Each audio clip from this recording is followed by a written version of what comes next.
Друзья, приветствую вас! В этой серии мы поговорим о том, каким образом проходит кузовной ремонт нашего героя Mercedes-Benz V124 AMG Hammer 6.0. И напомню вам, все те, кто впервые попали на наш канал и попали именно на эту серию, обязательно начните с того, что посмотрите первые 3 предыдущие серии. Тут мы поговорим о всех нюансах, которых мы столкнулись при реставрации этого кузова, их было достаточно. И кроме того, я вам расскажу, что параллельно мы делаем для того, чтобы обеспечить более-менее адекватный срок по восстановлению этого непростого автомобиля.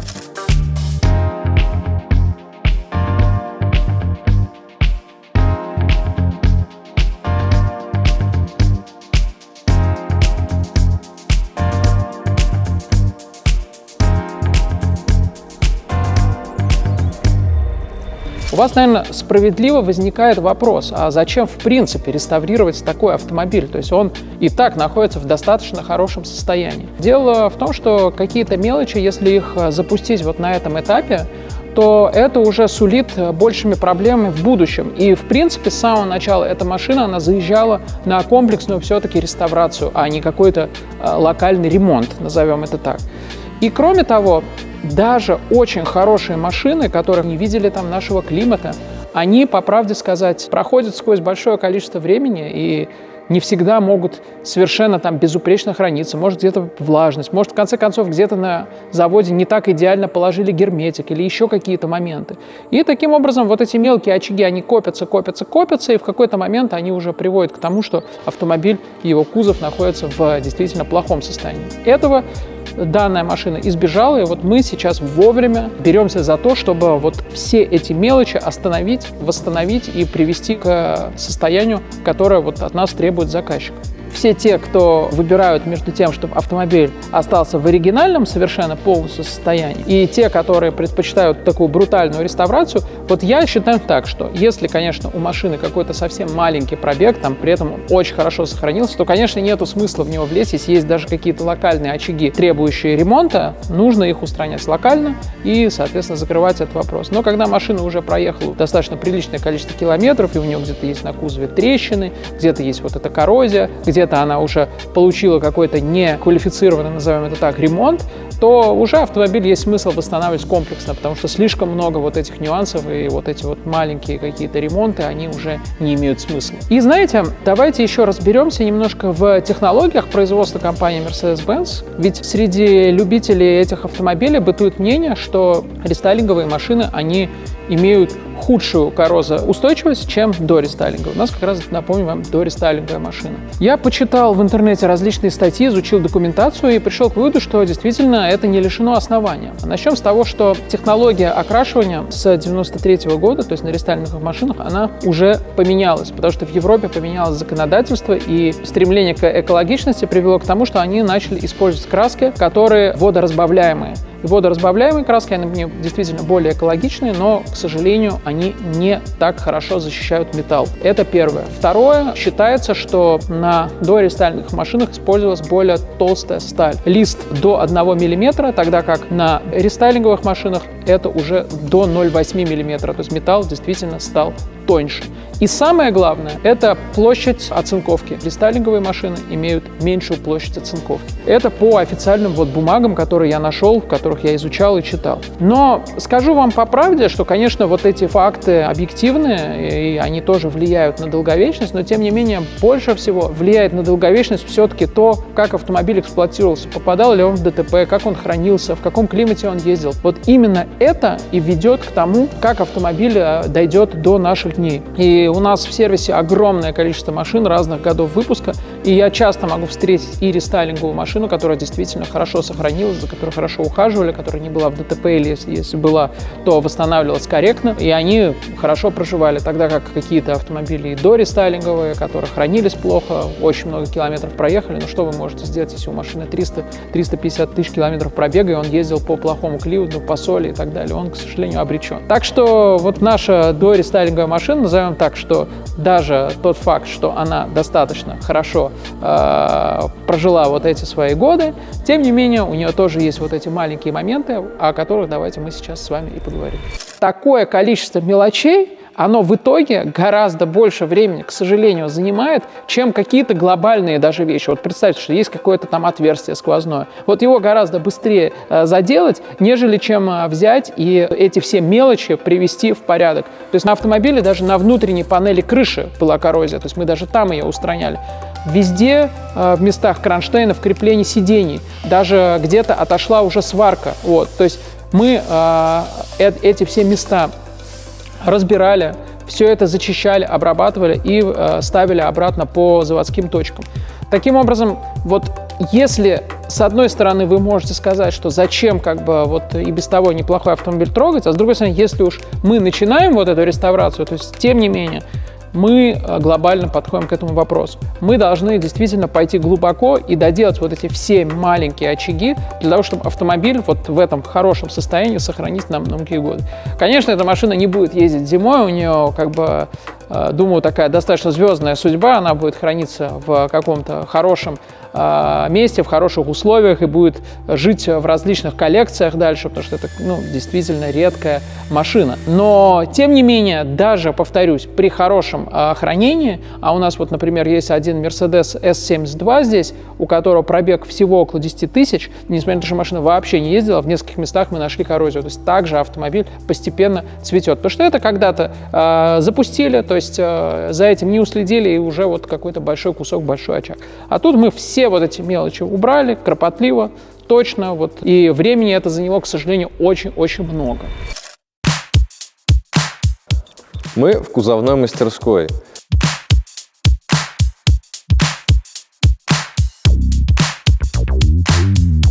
Для тех людей, кто вообще в принципе не разбирается в кузовном ремонте, и для них просто что там краску налить и все готово, объясняю. Задача в данном случае – машину, которая уже несколько раз была крашена, а некоторые элементы и по 3, и по 4 раза, сделать, чтобы она вся была в заводе. То есть толщина покрытия должна быть заводской. Что для этого нужно сделать? В первую очередь с машины сносится все покрытие, то есть все лакокрасочные материалы, которые были на ней нанесены. Затем машина окрашивается в черновую, на нее наносится черная краска, иногда без грунта. Потом лакируется по-быстренькому. И после этого приходят ребята с крючками, машину крутят, давят и выставляют. И после этого, получается, уже сносится краска, машину можно окрашивать, и она будет везде как бы условно в один слой. Здравствуйте, меня зовут Евгений. Ко мне обратились ребята с очень сложной задачей, чтобы покрасить эту замечательную и редкую машину. Ставишь. И я, собственно, Евгений, занимаюсь ее ремонтом и покраской. Так все? Ну, почти так. Ну вот. Все, ставишь голос.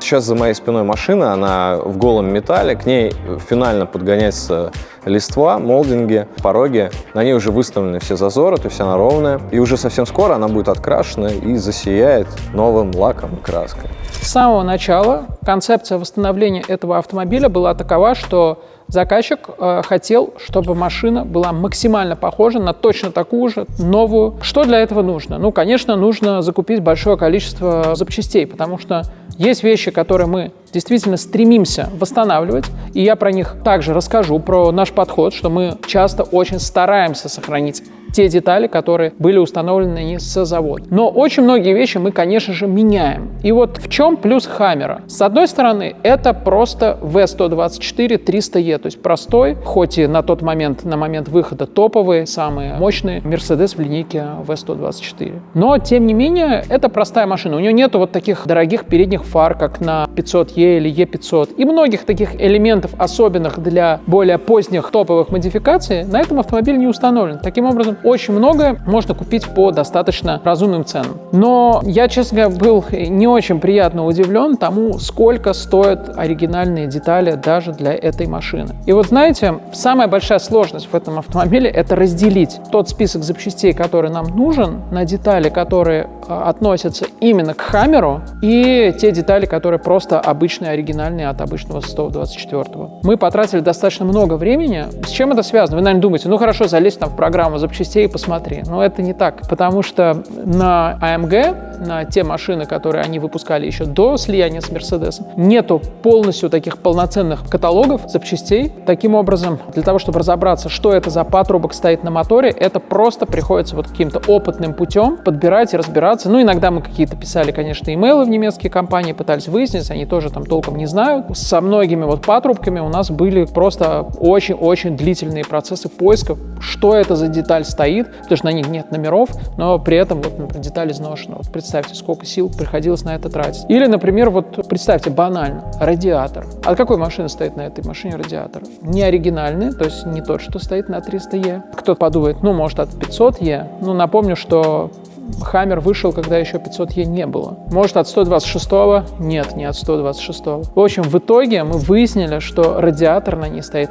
от 107-го SL. Мы вот очень много таких элементов там перелопачивали и вот старались как бы находить. Вы, наверное, опять же спросите, а зачем это все меняете, если на нем радиатор не тек? Ну вот тут была такая концепция. Мы старались все, что мы можем купить новое, покупали новое, потому что сегодня это еще кое-как можно купить, и с каждым днем эти детали все тяжелее достать, и сегодня их еще можно достать, автомобиль разобран. И не стоит забывать, что если сегодня на ней этот 30 с лишним летний радиатор не течет, то это совершенно не значит, что завтра он не потечет, потому что у него все-таки есть какой-то износ, какая-то выработка, и он тоже может выйти из строя. Поэтому мы старались вот максимально купить все, что можем, и достаточно успешно. Деталей было куплено просто огромное количество. Покупали мы даже в Саудовской Аравии, в США, в Германии, в Японии. По всему миру детали искались, и они находились, слава богу, практически все, что мы планировали, все мы купили новое. Кстати, еще есть такой нюанс, что некоторые детали, конечно, приходят так называемый old stock, и их состояние иногда тоже не очень хорошее. Вот видите, тут такой тоже компромисс, потому что какие-то новодельные детали люди не любят, потому что у них другие поставщики, другое качество, а старые, они уже от времени тоже износились. То есть мы старались как бы все детали отсматривать, смотреть, в каком они состоянии, что-то там проверять, например, там тот же новый генератор и так далее. Он новый, но мы его, естественно, везли, там проверяли, делали некую профилактику. Так что вот с деталями вот такая история. Много времени на это ушло. Мы еще продолжаем кое-что подкупать. И в том числе у нас еще продолжается история с деталями для двигателя. Но про это мы поговорим в другой серии. Я вам уже расскажу более подробно, с какими сложностями мы столкнулись в этом вопросе. Но вот давайте сейчас перейдем на пример того, что идет, назовем это по плану, и то, что восстанавливает некоторым узлам их работоспособность и позволяет нам в то же время не покупать новую деталь. Придет ли вам в голову то, что при реставрации автомобиля вы, например, будете делать обслуживание корпуса печки? И вот, например, корпус отопителя, ну, его никто не видит. На этом автомобиле, в принципе, отопитель-то работал. Но работал, на самом деле, не идеально. И вот у меня есть запись касательно того, что мы сделали для того, чтобы восстановить вот этот отопитель. Итак, разобрали полностью корпус печки, мойка радиатора охлаждающей жидкости, мойка радиатора кондиционера салонного, диагностика электрокомпонентов, диагностика управления заслонками, заменен вакуумный клапан, удаление старого поролонного уплотнителя, установка новых поролонных уплотнителей, установка нового уплотнителя герметика по периметру, цинк крепежа и сборка. Ну, естественно, мойка всего. Вот представьте, что для того, чтобы у вас была обслуженная, качественно работающая печка или там отопитель, как правильно его называть, такой комплекс работ должен быть был сделан, и мы это сделали, и сейчас вот этот элемент, он абсолютно идеальный, мы можем дать на него гарантию, он работать будет действительно безупречно. То есть мы стремились те элементы, которые возможно восстановить, сделать это корректно, мы их восстанавливали, и это у нас получалось. Давайте не забывать, что у нас не совсем стандартная машина. Что значит нестандартное? То есть мы говорили о том, что подкапотное пространство было доработано, про это мы уже вам рассказывали. Но кроме того, на автомобиле используется специальная так называемая листва AMG, которая отличается от штатной. То есть в базе это у нас 300E, просто V124 300E. Но на нее в AMG устанавливают свой фирменный обвес, и вот для установки этого фирменного обвеса идут, соответственно, другие элементы. Что мы делаем? То есть мы смогли найти абсолютно новую листу, потому что старая уже была приклеена давно на герметик, и это было сделано очень топорно и кустарно. Мы постарались установить, скажем так, вот эти элементы не по канонам, как это делалось раньше, то есть вот так достаточно чопорно, грубо, а постарались сделать это максимально качественно. Что для этого нужно? Естественно, максимальная точная подгонка. Разобрались с различным крепежом, который там должен стоять. И знаете, вот есть в современных автомобилях вот все эти программы, они устроены очень просто, очень логично, очень четко, то здесь надо вот прямо вот вникать и смотреть, и разбираться, где какой пистон стоит, потому что ты иногда видишь схематично, как он выглядит, ты можешь вбить даже в Google, и там нет ни одной картинки, но при этом ты понимаешь, что оно как-то крепится. И вот мы очень немало времени потратили для того, чтобы полностью разобраться, где и какой крепеж должен быть. И весь крепеж мы купили. Таким образом, мы берем непосредственно вот эти изделия, то есть штатную листву от АМГ, берем все необходимые крепления, все примеряем, после этого все четко должно быть подогнано, и после этого мы уже довольны.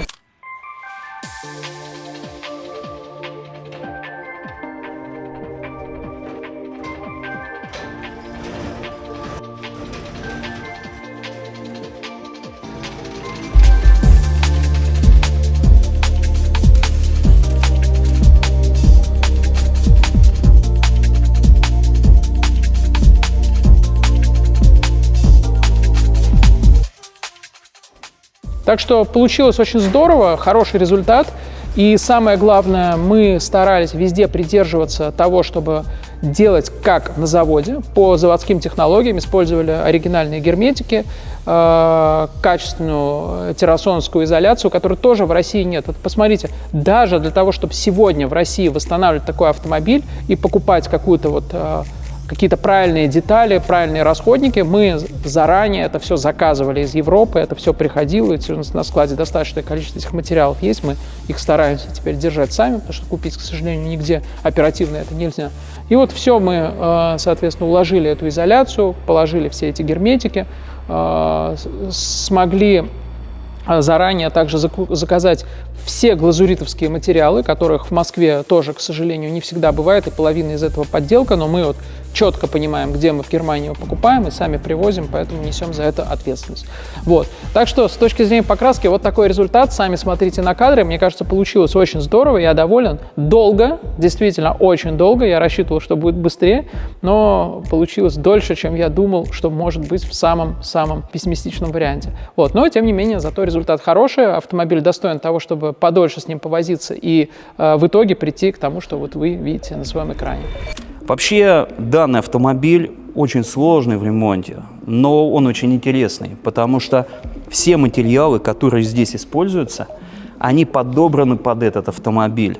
Таким образом, чтобы повторяла шагрень, таким образом, чтобы не превышало определенное число микрон. Таким образом, чтобы максимально защитить этот автомобиль и сохранить его еще на 20, 30, а может быть и 50 лет. Если ты посмотришь, ни одной ямки ты не увидишь. ПДРщики здесь вообще красавцы. Они сделали все, что могли. Когда все это восстановлено, даже отверстия, которые здесь есть, у них нету каких-то переслоений, еще чего-то, да, они выглядят именно как должны выглядеть. Стойки с такой шагренью, с которой должны быть. Все прокрашено во время покраски, даже здесь заклеивается, когда красится, потому что в первозданном виде вот эта площадка остается именно такой, какая она есть. Вообще объем очень большой. И здесь, в этой машине, не только наши усилия, старания, здесь душа. Автомобиль очень зачетно получился, я очень доволен данной работой. Далее у нас идут колесные диски. На автомобиле установлены разноширокие колеса. Это так называемые диски AMG Aero 3. Aero 3, напомню вам, это потому что они состоят из 3 деталей. Соответственно, у них так называемая внутренняя часть, вот это иннеры, кто-то называет это бочки. Внешняя, которая нам видна, это полка полированная. И, соответственно, центральная часть, это сам вот этот знаменитый рисунок, который мы знаем и ассоциируем исключительно с автомобилями AMG. На самом деле эти колеса выпускались компанией OZ Racing, и если даже внимательно на них посмотреть, вот эти маленькие болтики, которыми крепится, соответственно, диск, на них выгравировано OZ. Но диски на самом деле не очень хорошие по своему качеству, потому что на них очень часто возникают трещины в местах креплений, их часто неправильно разбирают, собирают. Постепенно вот эти отверстия, в которые вдеваются болты, они разбиваются. Диск, наверное, теряет таким образом свою балансировку, поэтому, опять же, это требовало внимания. компания, мы обратились в компанию, которая занимается восстановлением, они диски разобрали, полки отполировали, покрыли специальным лаком, внутреннюю часть тоже они покрасили должным образом. Центр на автомобилях AMG красится в цвет кузова. Мы очень часто встречаем машины, когда приезжает, например, 129 SL, у него стоит вот этот весь AMG кит, то есть колеса, обвес, и вот центра дисков покрашены просто в черный цвет, а не в цвет кузова. Правильно красить именно в цвет кузова. Но не стоит забывать, что кузов красится одной краской, а все-таки центра дисков красить над другой краской. Поэтому мы старались максимально добиться эффекта, чтобы цвета вот эти бились друг с другом. Ну, в общем, вся эта работа была выполнена, крепеж был отсмотрен, парочку болтиков там мы тоже, естественно, поменяли, всех их специальной химией помыли, чтобы они блестели. В общем, все привели в порядок, так что колеса тоже в порядке. Кстати, интересно, что вы часто можете видеть на машинах AMG то, что колеса разноширокие, они отличаются тем, что у них полки разные, да, то есть сзади полка более широкая. Все мы это очень любим. Но вот на автомобилях Hammer задняя полка, она такая же, как и передняя. То есть у нее ширина, она больше идет внутрь, а полка все-таки одинаковая. И это корректно. И связано оно в основном с тем, что все-таки задние арки у Хаммеров, они стандартные, в отличие от автомобилей E500 и 500E.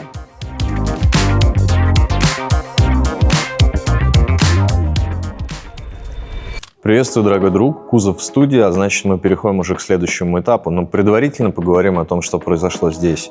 Комплексно все было сделано. Что сделали с машиной? Отремонтировали лонжероны, которые были в багажнике. Переделали за АМГшниками кустарную ужасную работу, которая была выполнена. Там, причем это делали конкретно они. Исправили массу проблем, заварили трещины в брызговиках, сделали полностью днище. Решили остальные вопросы, и вот, собственно, продукт, который достигнут путем серьезных временных затрат.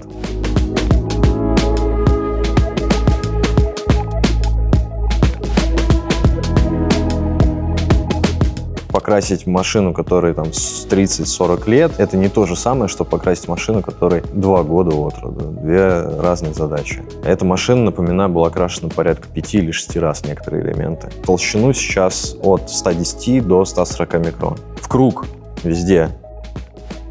Когда мы говорим про реставрацию, абсолютно все особые техники. Вы берете деталь, которая не подвергалась световому воздействию, делаете с нее фотоспектрометрию, оставляете ее в качестве исходника, а потом по современным лак-красочным системам производите подбор, который предлагает вам 4, 3, 5, 7 вариантов цвета. После этого вы делаете выкрасы всех этих цветов, корректируете этот цвет до того цвета, который вам нужен, исходя на тот элемент, который у вас был оригинальным. И уже после этого в этот цвет вы красите автомобиль. Таким образом, вы попадаете в оригинальный цвет, который здесь был. Однако, возможно, для кого-то это будет новостью, но 199 цвет от партии к партии гуляет. Он где-то синит, где-то зеленит, где-то серит или серит. Ну, кому как больше нравится. Он не абсолютный, его придумали люди, и человеческий фактор имеет место, поэтому это совершенно нормально, и с современными машинами абсолютно такая же ситуация. Важно понимать, что то, что сейчас мы видим, является промежуточным результатом, потому что машина собирается, а где сборка, там риски. Можно что-то поцарапать, сломать, ударить. Промежуточным результатом я, разумеется, доволен. Он очень хорош. А тогда что, могу пожелать нашим зрителям всего хорошего? Даже когда тяжело, не унывайте, просто старайтесь работать. Самое главное, чтобы у вас был вектор.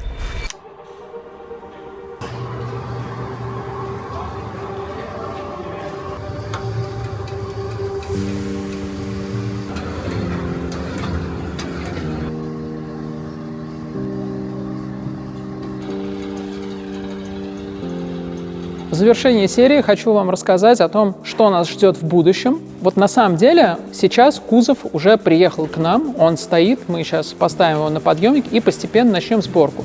В принципе, нам ничего не мешает. Но есть одна проблема. Проблема заключается в том, что я до этого вам говорил про двигатель. По нашему графику двигатель должен был быть уже давно собран, но у нас возникли некоторые сложности, связанные с заказом запчастей на него, и поэтому двигатель до сих пор не собран. В следующей серии я вам как раз расскажу, с какими трудностями мы столкнулись, потому что все-таки двигатель — это самая сложная часть этой машины, потому что она делалась не на заводе, а все-таки в частной тюнинговой компании из 80-х, и это накладывает определенные сложности на это. Но мы к этому подходим очень ответственно, стараемся вот каждый этап как бы делать вот прям максимально продуманно и консультироваться с максимальным количеством людей. То есть, в принципе, сам процесс идет хорошо, но есть вот такие нюансы, о которых я расскажу позже. Тем временем мы уже начинаем собирать машину, поэтому в следующих сериях вы увидите, каким образом проходит процесс сборки, какие там есть нюансы. И самое главное, дай бог, мы соберем мотор и вам это покажем, и в один день его запустим.